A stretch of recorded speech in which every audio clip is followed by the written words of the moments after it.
So I got all these guys all glued up and ready for shaping, and then I went ahead and just pre-marked out a bunch of different handle templates on here.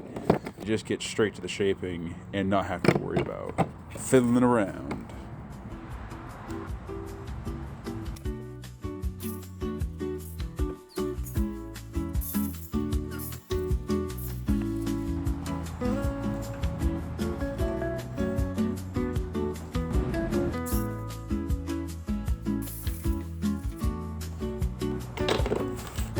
These are coming out pretty cool, I like it.